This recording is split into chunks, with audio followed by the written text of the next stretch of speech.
NPS Arrowhead text on screen. Wind Cave National Park presents Lakota Emergence Story. Uniformed Lakota Park Rangers standing at natural entrance of Wind Cave. My name is Sheena Berrygull, and I'm a member of the Oglala Lakota tribe. Wind Cave is very special to us. In our language, we call it Onia Oshoka, or Maka Okloke, which means the earth is breathing. And the reason this cave is so special to us is that this is the site of our emergence story, which is part of our larger creation story. Now, in Lakota culture and history are passed on through an oral tradition, that is, stories going from generation to generation. And for that reason, there can be a lot of variations of the same story.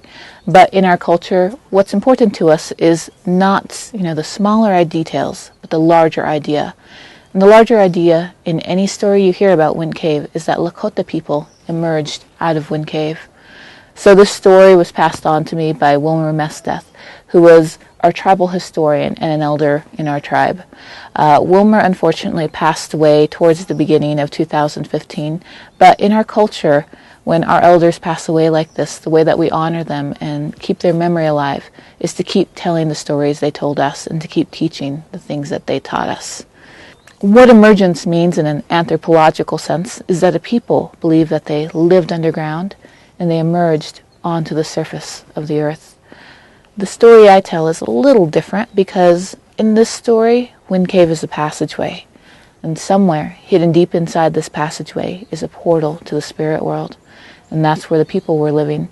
They were waiting until the earth was ready for them. Photograph of Earth Park Ranger. So the story begins at a time when the earth was here and all the plants and animals, but there were no people yet, and there were no bison either. There were two spirits who had been banished to the surface of the earth. Their names were Ikdomi, the trickster spirit, and Anagite, the double-faced woman. This was a woman who had two faces on her head. On one side, she had a really beautiful face, and on the other, she had a really horrible face. It was twisted and gnarled. Now, these two spirits only had each other for company, so Ikdomi was always playing tricks on Anagite, just bothering her and torturing her, and she really hated him. Until he started to get bored, and he decided he was going to play a trick on the human beings. So he asked for Anagite's help, and he told her that if she helped him, then he would never bother her again. And so she agreed. So to begin the trick, Anagite took a pack. She loaded this pack with buckskin clothing that was beautifully decorated with porcupine quill work, with all kinds of berries and dried meats, and she put it onto the back of her wolf companion. Lone Wolf. Ikdomi the trickster opened a hole in the ground and sent the wolf down inside, Cave passage. through the cave's passageways, until it found the portal and went through to meet the humans. Park Ranger. Once there, it showed them everything that was on its back, and they took out the clothes, and they passed them around and tried them on and tasted the berries. But it was the meat that they really liked, because there's nothing like that in the spirit world. They wanted more. So the wolf told them, if you come with me to this place called the earth, you can have all these things and more. Well, the leader of the people was a man named Tokahe, and he didn't want to go. He said, the Creator told us to wait here till the earth was ready, and that's what I'm going to do.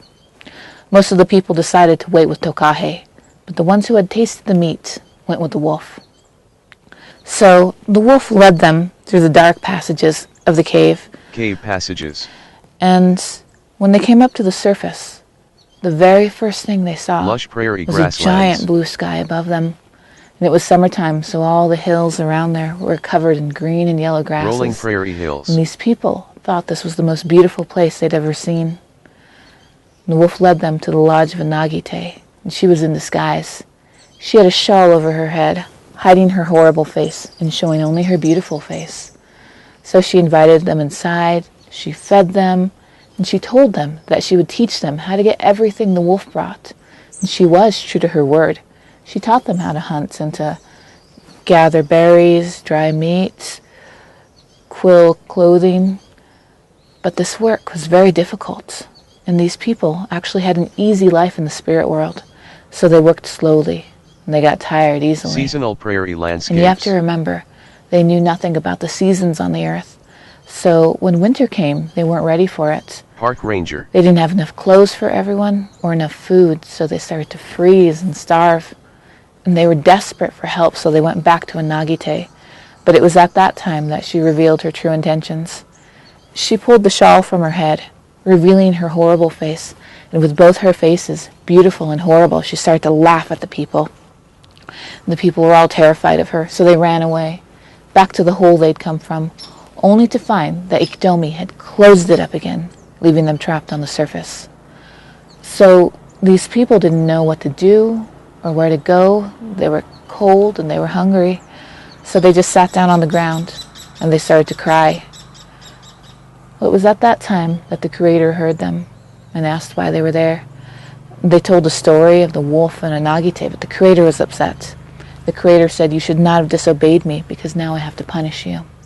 And the way the Creator did that was by transforming them, turning them from people to these great wild beasts. Bison herd in snow. And this was the first bison herd. Park ranger. So some time passed, and finally the earth was ready. Tokahe led the people out of the cave, and along the way they stopped 4 times to rest and to pray, and for that reason 4 is a sacred number in Lakota culture. And when they emerged from the cave, they saw everything the people before them did. Footprint. But there was also a bison hoofprint on the ground. Bison herd in snow. So the Creator told them to follow that bison, because if you follow the bison, you'll have everything you need to live on this earth. Park ranger. From it you can get food, clothing, shelter. It leads you to water. And as the people were leaving to follow the bison, the Creator did one more thing, and that was to shrink down the hole from the size of a person down to the size it is today, so that the people would always have it and they'd never forget where they came from, but also so that they'd know not to try to go back to the spirit world, because their lives were on the earth now. Prairie Sunset with credits, text on screen, Lakota Emergence Story writer Ranger Sheena Bear Eagle, edit Tiffany Durham, producer and camera Ted Firkins Jerry Frederick, executive producer Tom Farrell, still photography Wolf Image Glacier National Park Archive, Earth Image NASA, Wind Cave National Park Archive Photos, www.nps.gov/WIC. Visit us on Facebook and YouTube. Lakota Emergence Story, a Wind Cave National Park production, copyright 2016.